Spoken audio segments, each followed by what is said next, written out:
I remember when I was a young boy visiting my grandparents. Around once a month, my father would drive us out of the city and into the beautiful English countryside. And to get there, we had to cross acre upon acre of farmland and trees. And I remember the square fields looking like patchwork, like a huge checkered shirt made from earth, wheat, and grass. My grandparents were a wealthy couple and lived in a huge mansion with what seemed like 100 different rooms of all shapes and sizes. My brothers and I would run from room to room, playing army men. We would jump under the table with our plastic guns and shoot imaginary monsters. Or we would play games of hide and seek that lasted for hours. We were allowed in every room of the house, except for one. And at the time, I put it down to my grandparents wanting some semblance of privacy. Or maybe it was because my brothers and I would make such a mess, and there were delicate items in the room. I guess, in a funny way, I was kind of right. It started off innocent enough. They asked me kindly not to go in there, and for the first 7 or 8 times I didn't. On the day of my 11th birthday, I threw a small party at their house. It was the largest place I could throw a party without my parents having to book somewhere, and despite my grandparents' wealth, my parents were strangely impoverished throughout my upbringing. There was a buffet held in the dining room, consisting mainly of sandwiches and little slices of cake. After we had eaten, we decided to play a game of hide and seek. And seeing as though it was my birthday, I had every intention of winning the game, and given that my grandparents explicitly told everybody that nobody was to go in that one certain room, I knew exactly where to hide. My brother stood facing the front door with his hands over his eyes with slight gaps in his fingers, probably trying to catch a glance at the reflection in the glass. He counted down from 10, and we were scattered in every direction, up the stairs and down the halls. Doors swung open and then shut again. I ran up the stairs and counted the doors. 3rd door on the left. This was it. I slowly turned the handle and stepped inside. I closed the door behind me to avoid being seen. The room was pitch black and devoid of even a single window. I fumbled in the dark looking for a light switch, and there was none. This didn't particularly bother me, because although I wasn't fond of the dark, I knew I would only be here until the game was over. So I just sat next to the door. And the door opened inward, so even if somebody did open it to peek inside, they wouldn't see me. After a few minutes, my eyes became adjusted to the dark. The room was pretty much empty. I didn't see what all the fuss was about, just a few wardrobes and an old mirror. I pulled myself up and stepped toward the mirror, and I could see the vague outline of my body through the darkness, though I appeared taller and thinner. I stared into the mirror for a long time. I kept telling myself that I should hide in case my grandparents came in or my friends decide to check the room. But I couldn't. Something was pulling me towards the mirror. There was something strangely comforting about it. It wasn't doing anything special, just merely casting a reflection like any mirror on Earth. But staring at it through the darkness had some kind of profound effect on me. I felt wiser for having looked at it. The door swung open. It was my grandfather. "What the hell do you think you're doing in here?" His eyes were feral and castigating. I stuttered. He stormed in and grabbed me harder than I had ever been grabbed in my life and pulled me out of the room. He spent the next half hour screaming at me in front of my friends, and I remember seeing his angry face through my blurry, crying eyes. And I still didn't understand why I wasn't allowed in the room.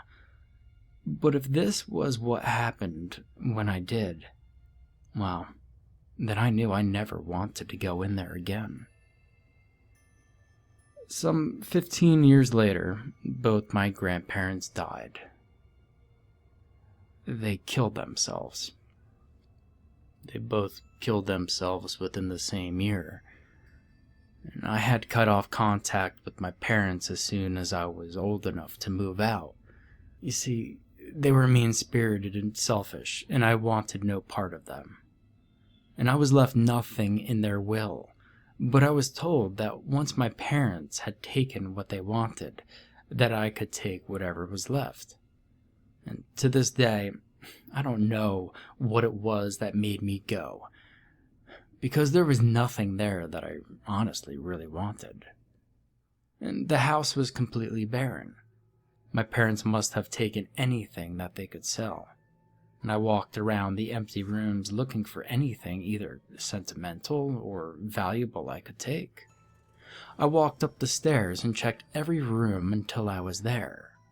The third door on the left. I opened the door. The wardrobe had been taken.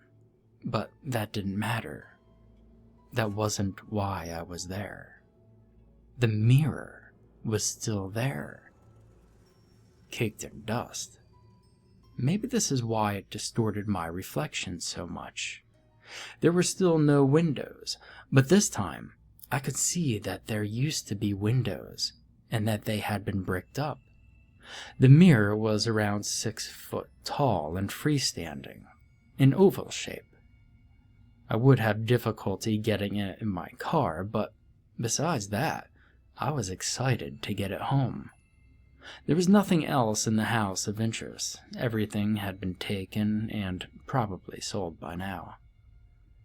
By work of some kind of miracle, I did manage to get the mirror into my car. When home, I decided to put it up in my bedroom, against the wall at the foot of my bed. It actually looked good in my room. I had a 4-poster bed, and I guess my room in general looked classy and old, and the mirror was a perfect addition.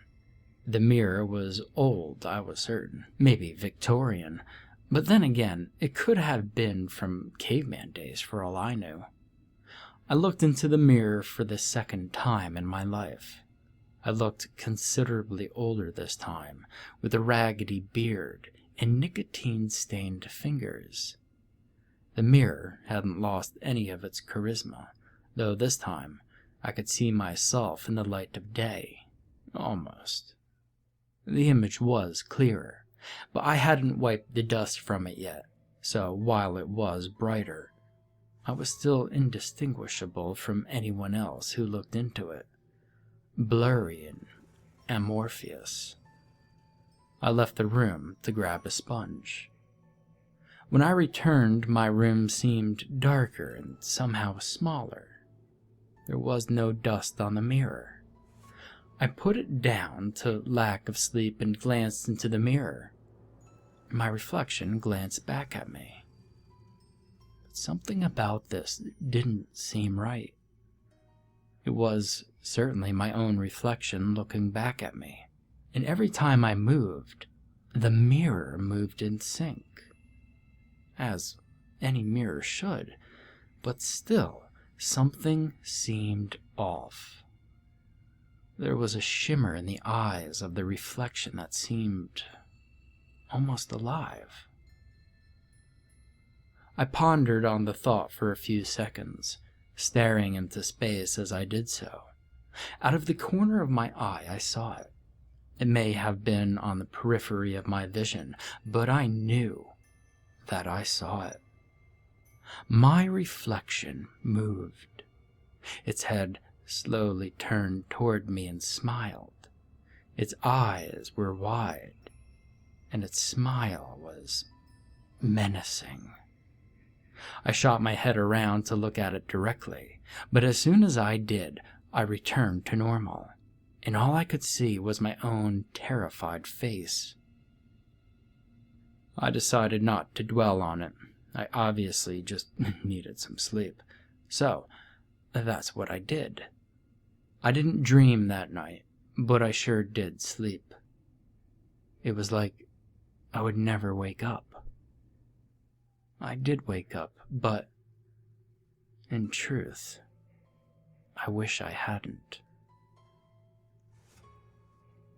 Where once the morning sun would shine upon my face, there was only darkness. I sat upright and looked around. My room was smaller. It may have seemed smaller last night, but I couldn't be sure. This time, there was no denying it. The walls had closed in on my room. The window was missing, replaced with bricks. I reached for my nightstand, but it was gone. I was in pitch black. I opened my mouth to scream, but physically couldn't make a sound. I shot out of bed and towards the mirror, and by this point, my eyes had adjusted to the darkness. The room was empty, except for the mirror, and my bed had gone too, and I was in it less than a minute ago, but now it was gone. I fumbled for the light switch. It wasn't there. I sat in the darkness in front of the mirror. And inside the mirror, I could see my room as it used to be, with my bed and nightstand in my window. I could see my reflection sleeping on my bed. I screamed and shouted and swore, but there was silence all around me. I couldn't make a sound. The reflection woke up and got dressed, and then walked over to the mirror. It looked me in the eyes, and I was compelled to look into his. The room was once again filled with light. But then he left, and I was once again plunged into blackness. He returned holding a comb in his hands, and then light appeared again, and so did a comb. I was holding it in my hands. His eyes once again met mine, and I could do nothing but follow him. His hands moved towards his hair, and so did mine. I tried to fight against it, but I couldn't. In fact, so long as he was looking at me, I could do nothing but mimic his actions. So I stood there, combing my hair. No matter how hard I fought, I could do nothing else. He turned to leave, and I heard my bedroom door close, and I was in the darkness again. And that's when I realized that he wasn't my reflection. I was his.